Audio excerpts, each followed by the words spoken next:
Fantastic, and we're live. Look, everybody, welcome to another edition of Tete a Tete. This one is called Africa in the New World Order.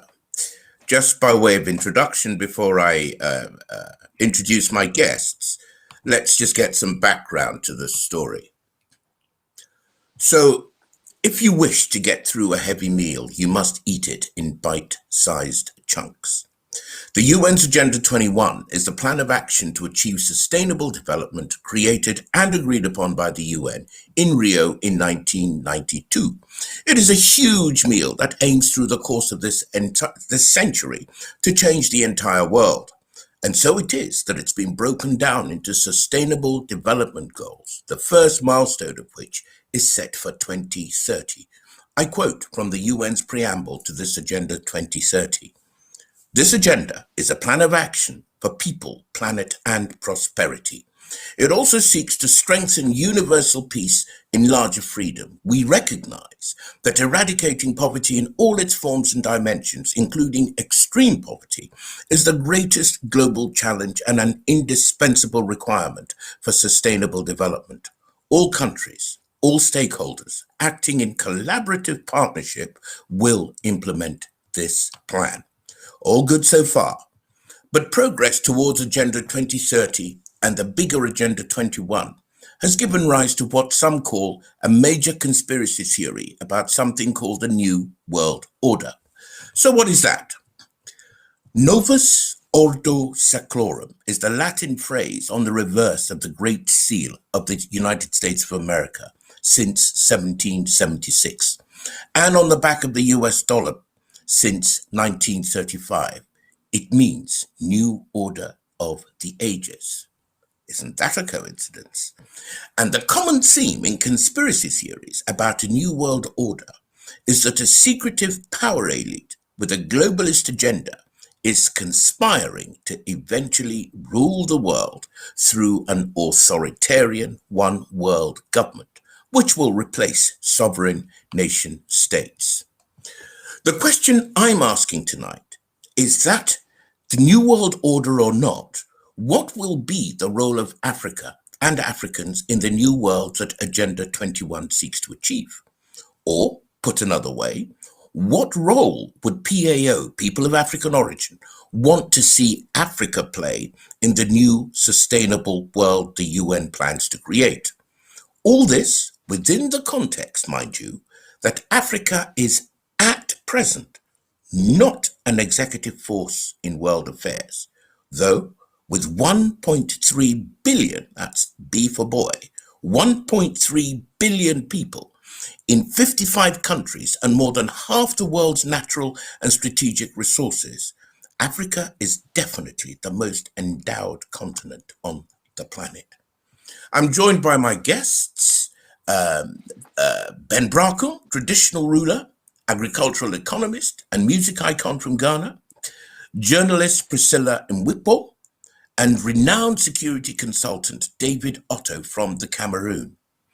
So, lady and gentlemen, thank you very much for joining me tonight. And later on, we hope George Shire, the cultural theorist from Oxford University in Zimbabwe, will be joining us all.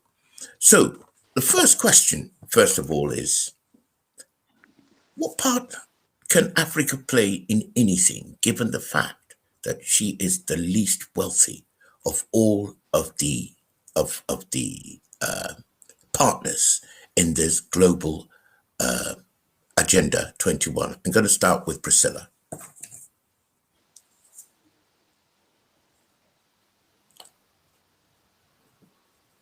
you there? Whoa, I am. My system has suddenly decided to welcome me.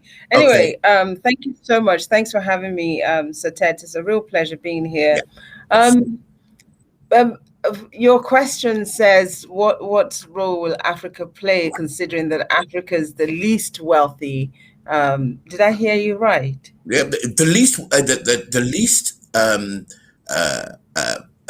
rich, however, the best naturally endowed, with more than 50% of the world's resources. But it's not. I think Africa has a huge role to play. I do disagree that Africa is the least wealthy. I think that when we look at the way the world has been structured and the things that, oops, sorry, this is what That's right. happens when you're not in your usual spot. So, So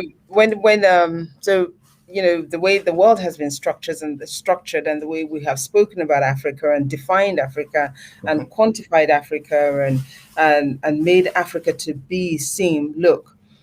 We've told the world that Africa was the least, or that Africa didn't have, when in fact Africa is sustaining the world, is sustaining the world in so many things that the world is doing today and has today. So I think that the whole idea, the question of what role Africa will play in this, Africa will still play a huge role in this. I think, but it's a matter that, do Africans recognize, number one, what is going on, and number two, do they recognize the power that they hold, and are they also considering how they want to play the game in this new world order, or in this new world setting that we're now going into? Because Africa can simply decide not to play if they want, not to participate, and not sort of be swept along with everything that is going on at present. And we're seeing that at the moment, I think, with the whole COVID situation and this whole idea of lockdowns across the planet. We've seen that the lockdown, it has certainly redefined the way we live our lives, has redefined the way we work, has redefined, life as we know it. But one thing that, we have seen is that Africa, though, has participated, but has not participated quite as well okay, I'm going as. to pick up on I'm going to pick up on one point you made, which is that Mm, Priscilla is talking about Africa is technically, theoretically, very well endowed. However, it's perhaps not realized by the actions that are being taken. David, um, the wealth in the ground of the continent is not the wealth in the bank. And we may have issues, as Priscilla said, about people's awareness of the significance of their role. What's your take on this, particularly looking at how Africa is able to function in defense matters? Thank you, Ted, for having me, and thank you to your listeners and viewers. Mm, I do agree with, first of all, let me comment on but also comment what Priscilla has said. mhm. Africa is not the least wealthy of all continents. In fact, it is one of the richest, if not the richest of all the But continents. without a doubt, Africa is the richest. It's Yeah, got so 50% so of the it's not. world's resources. Yeah, so it's not whether it's technically rich or something of that nature. I think Mhm. again it boils down to social narrative, which the media has driven into that space and has occupied the minds of Africa, and to think that they're down there. Now, let me answer your question, tete a tete, because that's what we're engaging here.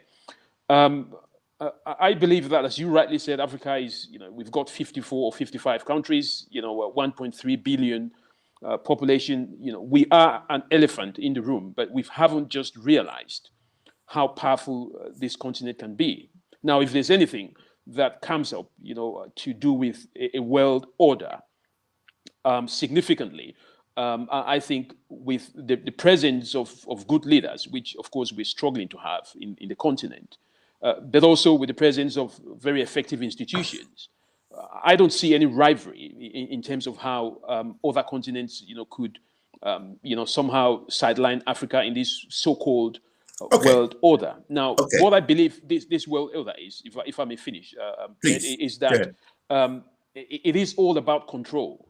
It's all about who controls your economy, who controls your policies, who controls your politics. I mean, if you look at the Western narrative of democracy is the best, the Eastern narrative of communism is the best. You quickly realize that there is some kind of a creation of some narrative.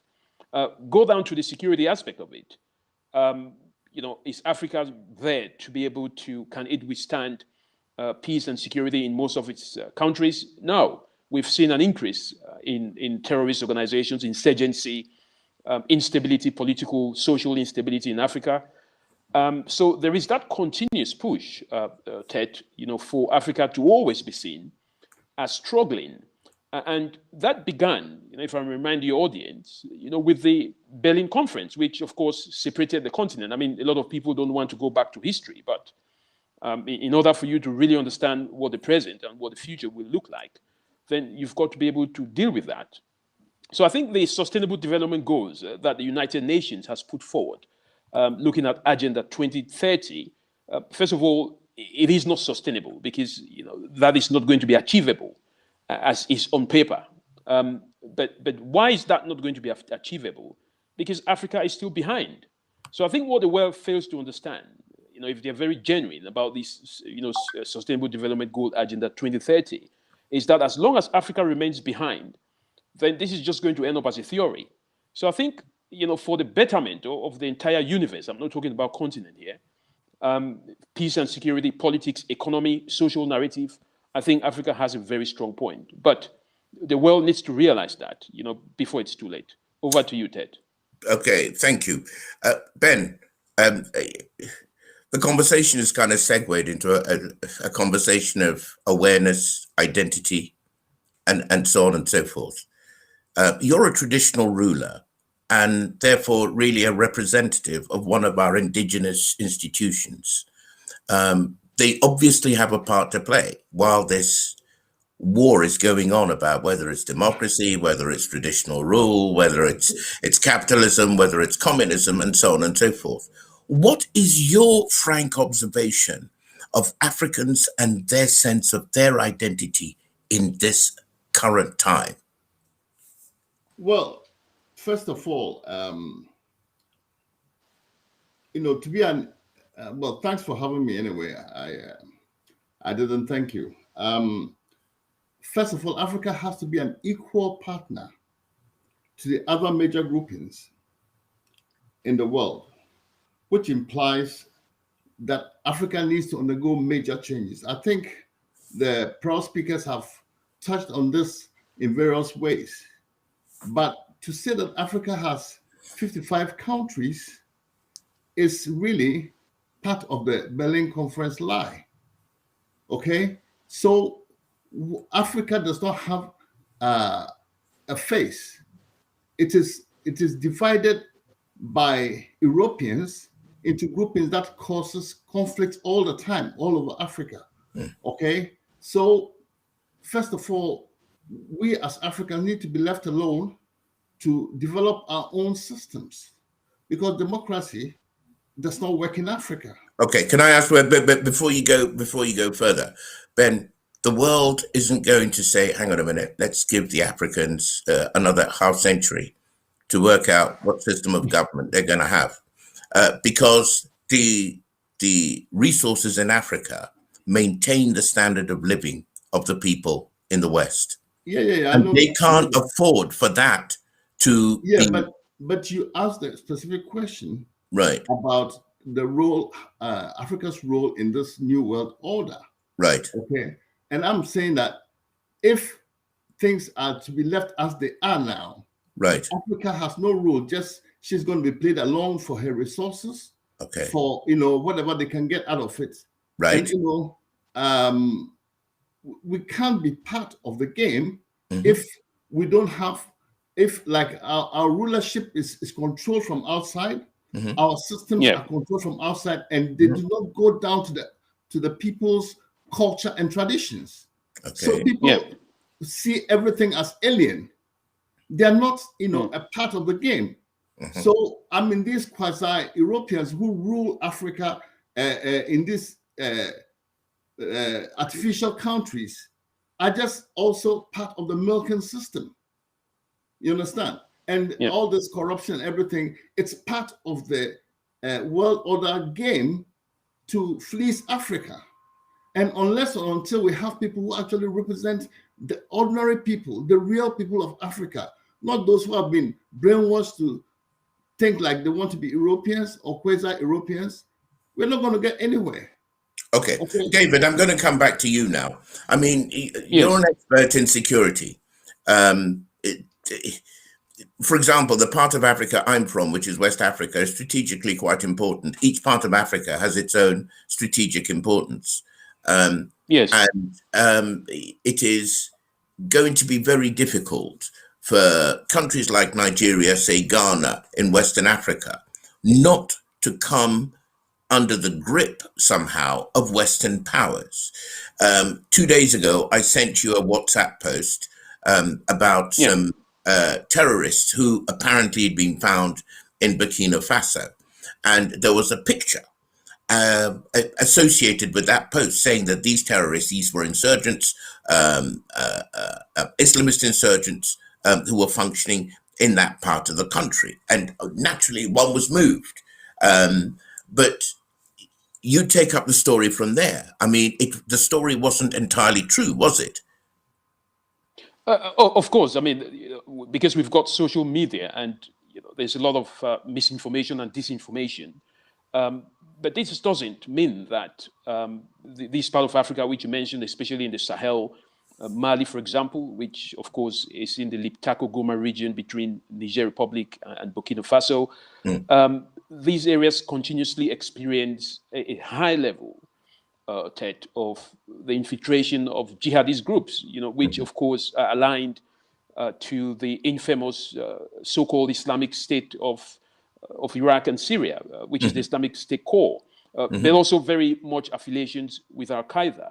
Now, the question that one must ask as an African is looking at the capabilities of these terrorist organizations. Where do they get these weapons from? Absolutely. And one thing which Africans must understand, and very clearly so, is that you can't have any economic or sustainable development in an environment where there's instability. Look at the north of Africa, which, of course, we talked about the infamous revolution, which, swept through the northern part of Africa, leading to the Arab Spring assassination the Arab Spring, leading to the assassination of Muammar Gaddafi, and North Africa is in turmoil now. It's got an impact in the Sahel, which we've talked about. Look at the eastern part of Africa, Mozambique, where you've got a huge amount of gas reserves. In the northern part, you've got an Islamic State organization operating there, well armed. Nigeria, since 2001, almost 2 decades, has been experiencing a huge widespread of insecurity, not just in the northeast part, the northwest, with high level of banditry all across Nigeria. Ghana is also experiencing the same thing. I mean, I was talking about watching a tweet today where a Ghanaian actually put forward a video on social media, and he committed suicide, by killing and injuring French soldiers in Mali. Now, he was calling on Ghanaians to rally and join the cause. So no country in Africa is spared. Look at Somalia. It's been there for some time. So I think what I'm trying to say here, Ted, is that there is so much about control. Africa has to, Ben talked about, Africa being giving.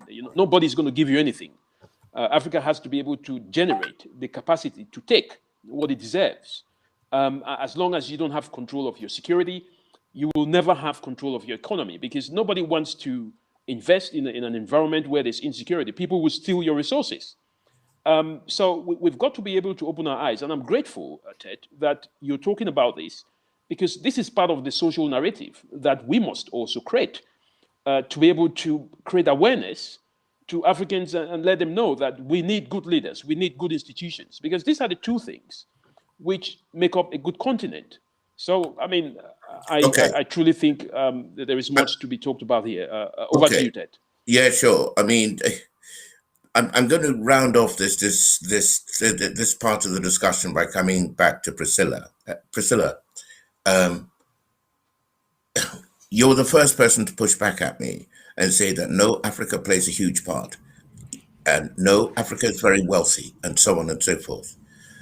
The question that I'm listening to the three of you, you watch Africa, you care about Africa, okay? Do you think that as we sit here now, Africans know who they are or what they want to be. Because you see, it seems to me that if the continent doesn't know, if you don't know where you're going, any road leads there. So I go Oh, ahead. I'm sorry, Tortured. I No, do go believe ahead. that I do believe that Africans know who they are, and I believe they equally know who and what they want to do and how they want to do it. Yes. I think one of the biggest problems that is facing Africa. Evidence. Can you please evidence that? Because there is so much. I actually agree with you, but I'd like you to kind of dress that up and put some clothes on that statement. What makes you say Africans know who they are and what they want to be? I think, I don't think that we listen to Africans enough. I think when you spend time speaking to young Africans in Africa, and you see some of the things that they are achieving in the respective African countries, whether you're on the West Coast, you're in the northern parts, southern or eastern parts of Africa, they are doing, fantastic things, whether that's in fintech, whether that's in technology, whether that's in, you name it, they are. The only thing that is missing there is that we don't get it as blown up and, we start screaming about it We don't talk sufficiently. about it, Yeah, for the world and to we be able don't to celebrate it. participate, yes, about what they're doing there. So I think that by that tells us that these are people who know what they're about. We have a young generation now that they know what they're about, where they're going, and they are participating in what is happening in the world, and the new technological aspect of the world. They are all coming up with their versions of things. So I do believe that they know who they are. I think that the main problem that we have is, of course, when we go back to the Berlin Conference and the choices or decisions that were made, for want of a better expressions, back there with regards to the type of governments that should run the various African states, and the interference that the African states continue to suffer Experience. in spite of the fact that we're in 2021. 200 years later, they are still being they are still being affected by this. It's serious. So I think that that's where the problem lies. That's where we need to look at, and those are the areas that we need to consider. But Africans themselves, young Africans, be that male, female, they know exactly what they're about. They know what they're doing. They know where they're going, and they know what role they want to play. Okay, I'm going to move on now into a discussion about the economics of this. Let's assume Africans know who they are, what they want to be, and where they want to go. Nothing in the world is free. There are no free lunches. Everything has got to be paid for. And we can see from looking at all the economic indicators that Africa continues to stay in a lot of debt. So how are we going to chart a route towards our economic independence? It's certainly got something to do with security, which is why David is here. But it's got a lot also to do with kind of economic statecraft, which enables us to finance our way out of our difficulties without ending up mortgaging the entire continent. Everybody knows how much of Africa China already owns or has leased. So the next one is about economics. Let's say we know where we're going. How are we going to pay for it? Any takers? David, you're going to be leaving early. Oh, do you want to go with this, Priscilla? Um, Sorry about that. Yes. Yeah, I mean, I think that we also know, we've seen what the World Bank, their conditions for their loans. We've seen the interest rates that they charge to Africa that they don't charge to other nations. We've seen the polarity in the standards that it's applicable to Africa when it comes to finances, and the standards that's applicable to Europe when it comes to finances. And so with that in mind, just pause for a moment. Yeah. I think Priscilla is right. Let me just jump in. But also, I think what Go is ahead, David. important for Africans to be very much aware of, Ted, is that everything is linked. I mean, Priscilla mentioned the World Bank in terms of how it charges a huge amount of interest for loaning money to Africa. But now, why is that the case? Because they then bring up this idea of the insecurity, that the instability in the continent. So, it's very important for African countries to really understand that security is the bedrock of any economic development, because one way or the other, you'll be held ransom to your economy if your security is at stake. It's like insurance rate. And that's very if you're a important. high risk, I'll give way to Ben. Yeah. Listen, I'll give way to Ben. The idea that Africa can develop only by foreign investment is totally wrong. And they just put us in hock and take our resources. Okay. And Africa needs, we have two schools in Africa. Those who believe in the Western world's parameters, because they talk about GDP, they talk about export potential and all that, but that means nothing when you talk about the ordinary man on the street. Okay, Ghana talks about the highest growth rate in the world, but the people are poor and are needy and cannot feed themselves. Now, if Africans are to organize themselves on the basis of their tradition, they will not give away their resources like that. Ghana is a country of gold, and yet there's poverty everywhere. Water everywhere, but not a drop to drink. It's because we are getting away from our traditional culture. This is the thing that the whites have broken. Okay, with a certain school of people, and those are the only people who can rule Africa because they can speak the main languages, and they are the solicitors and the lawyers who read the law. But what is legal is not necessarily legitimate. Okay, we cannot play to the Western rules, because that way, even with China, it's all the same. They're just trying to melt us. Okay. Yeah, I think let me just add one thing. Sorry. If Africans were to be prudent, for instance, there was a certain year in Ghana where they borrowed so much, and you know what, for certain projects, and the budget overrun was more than what they borrowed. So, if they've just been prudent, okay, and cut their coats, right, because the leadership, spends all the money on themselves. Can I just add to that when we speak of managing Africa's resources, I think a very recent example is in Tanzania. When we had the late John Magufuli as Mr. President, we saw what he was able to achieve in Tanzania without any external loans.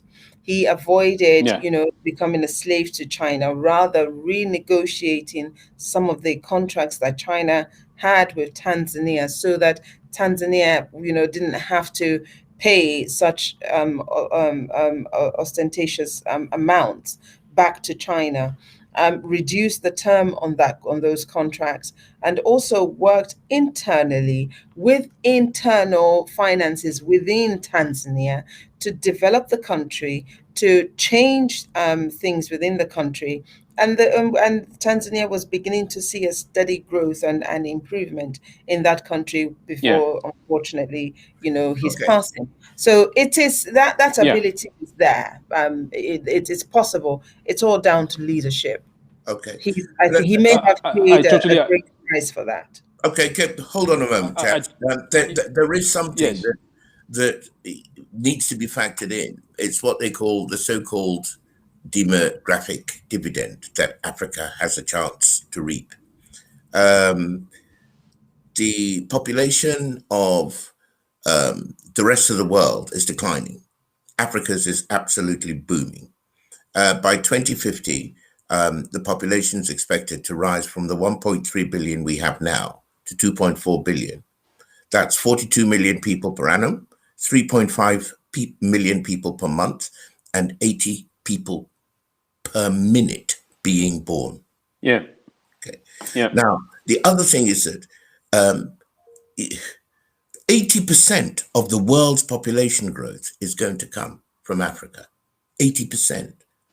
So of the 3.8 billion that the world is expected to expand by, 3.2 of the 3.8 billion will come from Africa. The last thing is that Africans have the highest fertility in the world, as a result of which 40% of her population is under 15. The equivalent figure, say for the United Kingdom, is 18%. So Africa has the youngest age group and therefore the opportunity to have the most socially and economically active population. On the other hand, if things aren't organized properly, this is going to be an absolute car crash of spectacular proportions. Now, how do we manage that? Please, let's, David, you're probably going to have to go soon, so I'm going to make this your last. Yes. Can you hear me? Yes, I can. Yeah. Yes. I think it's all about people's power, Ted, and Africa has got that people's power, and you mentioned the 1.3 billion and the expected population growth. So I think what we need to look at here is not just about So I think it's not just about the amount of population, but how you manage that. And one of the ways of doing that is to be able to get your spokesperson for the African continent to do their job, and that is the African Union.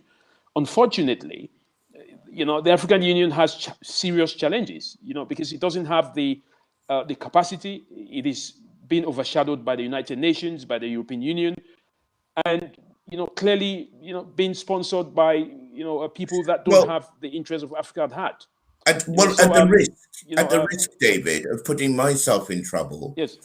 Getting a statement about anything from the African Union is like pulling teeth, because the organization is so hidebound by procedure and protocol that by the time you get to the individual who you're trying to get a decision from, your deadline has passed. So we have this mighty organization called the AU, and yet it seems rather slow. If that's the organization that's going to be galvanizing us, it needs to change its ways. Ben, what do you think? Well, I think that AU is a hopeless organization. Okay, it is an European construct. It is not actually something that the Africans have organized for their own betterment. You understand? So, I mean, first of all, the leadership is controlled from outside. Look at what happened to that lady when she spoke about the French issue. The French made sure that she was sacked. Was that Chihumbari Kwao? Yes. Okay. Yeah. So, I mean, the AU, forget about them, because even the heads of states who come together to make the AU, most of them are not representative of their people. You see, we have to go to the core of the issue. If we're to determine our future by European modalities, we're not going. We're just sitting there, and then this implosion you're talking about is going to happen. But this population thing can be a blessing, because there's so much to do in Africa. Can you imagine that if for instance, Ghana was to say that they're going to set up a health post in every village, right? It will employ a lot of young people, a lot of working age people to do so much. There is a lot to be done, but our leadership cannot see the issues, cannot do not understand the issues of the people and their needs and their problems, and begin to solve them. The educated are not in the right frame. They're trained to solve European problems, not African problems. Okay. Priscilla, I'm just sharing my screen now with this map, which many people have seen before. Basically, it shows you the size, how massive Africa is, and the size of the opportunity she represents. You can fit the whole of North America China, India, Eastern Europe, and add Italy, Germany, France. As for the United Kingdom, it's too small to even put on this map. Spain, Portugal, and the grey areas are the areas you've got to spare. Oh yes, here's Japan at the bottom end, and I think Great Britain is squeezed into. There we are, squeezed into Madagascar. So I mean, that is actually the scale of Africa's potential, and because of the narratives, as David was saying, is skewed into always minimizing Africa. I really wonder if Africans themselves are aware of the sleeping lion that they're riding. Priscilla? I do think Africans are aware, but I also think that some of that awareness has been dampened by the negative narrative. And it also depends on what generation of Africans we're in conversation with, or speaking to or about. But I do believe that there is a strong awareness of the strength of Africa, the wealth of Africa, the capacity of Africa, and all of that by Africans and by generations of Africans. The unfortunate situation is that Africa is heavily policed, whether it's policing with of her natural resources and how she uses her natural resources, or the policing of her governments and how she is governed, or the policing of her educational system. What she should know and not know, what she should learn, or what her citizens ought to know and not know.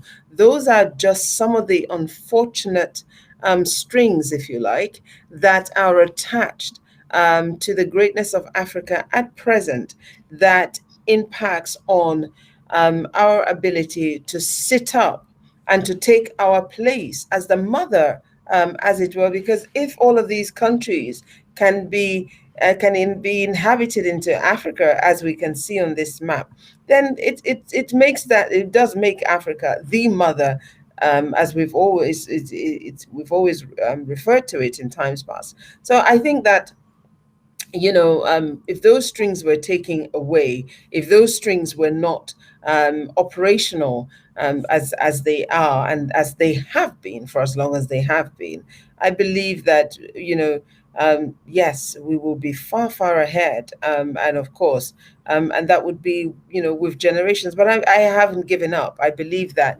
that opportunity is still coming. Those Okay. strings are going to be cut. Okay, Ben, let me come back to you. It's a pity we've lost David. He's doing an interview somewhere else right now. Okay. But you constantly, repeat this mantra of Africa is not being herself. Africa is not using the right tools. Africa should go back to her traditional ways of doing things, ways which the ordinary man can relate to. How do you propose that happens? Is this something about changing the educational curriculum of Africa? Is this something about media telling different narratives? Is this something about the right leaders coming along with a sense of vision? I remember I was a very little boy, but I remember when Kwame Nkrumah was head of Ghana, every Ghanaian was somebody on the planet. Wherever you went, the moment you said, "Oh, I'm from Ghana," ordinary people would say abroad, "Oh," they used to call him Nkrumah, but at least they knew the name. So how do we bridge that gap of kind of flailing around using tools that apparently don't fit us very well to actually grasping the initiative and doing it our own way? What's your plan, Ben? Well, my plan is very simple. We have to empower the traditional governance that is actually existing all over Africa. Okay, but it's not being recognized because it's being pushed down by the system. The system only recognizes and deals with urbanization and Europeanization. Okay, so look, for instance, there's all this urban migration. Why? Because the rural areas are neglected, and these are the bread baskets. Okay, so we have to turn our attention, and the government will not do that, but some of the people who are concerned have to do that. So there's a plan to empower the tradition. So we work with the communities and the villages. You work with them. You don't go and tell them what to do. Okay. They know already what to do. Fine. Priscilla, look, the middle classes in Africa don't speak their native languages to their children. These are the people in the top executive positions. These are the people with the best technical Western style educations and so on. And within one generation, their native languages will be lost on their children. And yet Ben is talking about empowering traditional means, traditional institutions and authorities. What is more fundamental than one's own language? Just in case anybody's getting cute, I speak 3 of mine. But again, my children don't. So that's a trajectory. So you say that you're very hopeful about the future. What basis have you got for this? I mean, please show us. Okay. What basis do I have? I think my basis is because at the moment, I think you're frozen. Oh, that's terrible. Just when Ben, are you there? Yeah, I'm here. Mm-hmm. Okay, well, can you take over from Priscilla, because we've lost her just at the crucial moment. She's coming all the way from Nigeria, from Port Harcourt.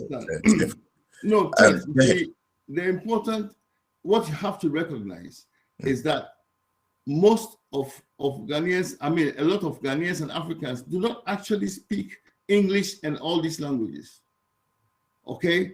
If you ask them, that's why there's always these quizzes where they ask them to pronounce certain words or explain them, and it's disgusting what they come out with, because the tradition is there, is strong, is being suppressed, and it looks like it's sleeping. It just needs to be encouraged a little bit, and you see how it come out exploding, because they are the legitimate rule and the legitimate people. What is legal is just because it's on top, because it is enforced by a force of arms, and that's why people are laying low. But if you go to the rural areas, there's no government, there's no police station, there's no courts. The tradition, the culture is alive and well, but it's dormant. You just need to kickstart it and empower them. And let them so is this a question of, are you saying therefore that, say, the next government that comes in needs to move into the rural areas and start spending money, building more schools, changing the educational curriculum? What's your plan? No. The thing is, for instance, we have a plan to build health posts in every village, right? Mm-hmm. Now, it's a very simple plan. People live in mud huts. Now, you're waiting for cement for 50 or 60 years to get a health post that they have access to. But you have the same materials they use for their homes available. So you can build a health post with mud, okay? And just make it a bit more hygienic and more modern, and you can handle people. This is a lot of work to be done there. You understand? Right. There's so much that can be done. We just have to take our minds out of this European thing where everything has to be by their dictates or by their standards. We have our own standards, but we don't even recognize that we have our own wisdom and philosophy. Well, this is a question then of using appropriate materials which are readily available. And actually, I mean, the word mud has got, hold, Ben, the word mud spoken in English has a certain connotation, which I wouldn't use if I was thinking about those building materials. Here's a nuance of language, because if you said a mud house to a European, they'll be polite and look you in the face, and they'll be laughing at you. Who Very can, good point. Please who explain. can people from are coming from US to build mud huts made with what they call earth bags. Okay, Right? yeah, and it's a very very practical technology that's even stronger than cement in a lot of ways, because it can Right. withstand earthquakes and all these better than all these concrete buildings. Right. We have everything. We just tune away from what we have. We've been distracted by fool's gold, and we're following it. And they've trained our leadership and everybody to be like that. You see, we don't need all this nonsense of following the European model, because it's tainted or it's tilted to them. Okay. Priscilla, what's your take on what Ben is saying? I agree with him. We don't, and my sincere apologies. My internet, No, that's okay. disappeared. Yeah, Yeah, I very much agree with him. We don't need to follow the European model. We should work on what we believe works for us. So I very much agree with that, and I do think that going forward, we will be looking into that, because I think that the world is at a place now where it's becoming apparent that we can no longer just sort of get dragged along to do what others are doing, but we need to now begin to make choices and decisions in spite of or whatever strings may be attached, or whatever laws that were made in the 1800s and so on. I think it's becoming really urgent that we look at that. You did ask me a question before I was thrown off by the internet. If you can just hint me again, because I think I've lost the basis of your question. I think we've gone past that. We've gone past that thread at the moment. I'm sorry, I can't rehearse that again. But Okay, I'm not going to worry. But that's okay. I'm just going to try and kind of round off our conversation now by going round in order. David has been able to join us back again. Hooray. I've actually got George Shirey waiting to join us, but I cannot disconnect to let him into the studio. So that's going to be a thrill in store for another time. And I'm very, very sorry, George, when you watch this, that we weren't able to let you in. But in a word, what can Africa do to have an equal seat at the table when we're talking about Agenda 21, an equal voice at this table? Because my fear, my absolute terror, is that Agenda 21 is going to be colonialism version 03, where the rest of the world, or the powerful world, the G6, G7, basically carve up the world and they decide what they're going to do with Africa. How can Africans avoid that situation? David, as you were the last shall be the first, as it were.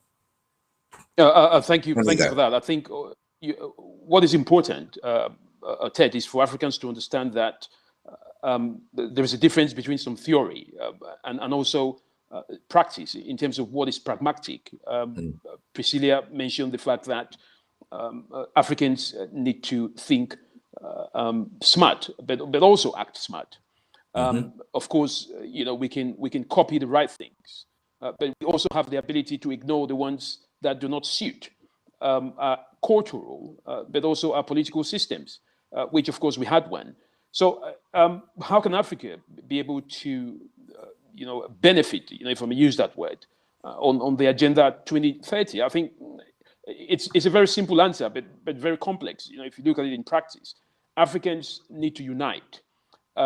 You cannot have one country out of the 54 trying to do the right thing. They would simply be smashed up, and the rest of the continent, it's going to remain that way. So I think what we need to do as Africans, and we've got to take this, Ted, not wait for it to be given, is to try and reverse this notion of a divided continent. But that has to come through the capacity of the African Union. I keep re-emphasizing this. because if we don't have a union, it means we will never be organized. And when you're not organized, you can never have a plan. And when you don't have a plan, it means you plan to fail. Of course. We've got to be able to plan and execute the plan. But we need leaders to do this, Ted. Okay, thank you so much. So, I mean, basically you're saying AU gives you critical mass, and with that kind of critical mass, the French would say, it gives you a bigger fist to thump on the table. Ben was shaking his head because Ben disagrees. Ben, what is your advice to the continent to make sure that it doesn't become an order taker? Africans have to be Africans. They cannot be quasi-Europeans. If you're going to have a meeting with a white guy and you go dressed in a suit, already you're at a disadvantage, because you're telling him that you want to be him. You're telling him that you're copying him. You don't know what you want. Africans have to be Africans. We have a very rich heritage, which we need to tap into. But we're missing the point. When you mention AU, it's very sad, because AU is manned by all these bureaucrats who are quasi-Europeans. They cannot think African. Unless we have an AU that is composed of people with a traditional ethos, it's not going to work, because it's being controlled. You understand? These people do not understand what the African philosophy is. So, yes, please. Let's not beat about it. Okay, well, Ben, you make your case so eloquently. Iola, thank you so much for joining us. The Southeast Londoners there as well, and there are others that I can't see on my screen at the moment. Please have those of you who watch this program, have your say at the bottom of this chat. But for now, I'd really like to thank Ben Brackle, who tonight is coming to us from America, but is shortly bound for Africa again, I understand. David Otto, who tonight is coming from, you're in Cameroon, are you, David? That's correct. Yeah, he's back home in Cameroon, but David works a lot into, well, you can find him coming from any part of the world at any time. And of course, there was Priscilla Nwikpo, who is also an international journalist. She works often in London. She is at the moment on a break in Nigeria. So it's been a very interesting conversation. Can I thank you, all three of you, and also the one who didn't make it, George Shire, very much for joining us. And I hope the conversation continues. Thank you, David. Thank you, Ben. Thank you, Ted. Thank you for the tete-a-tete. Good to have you all on.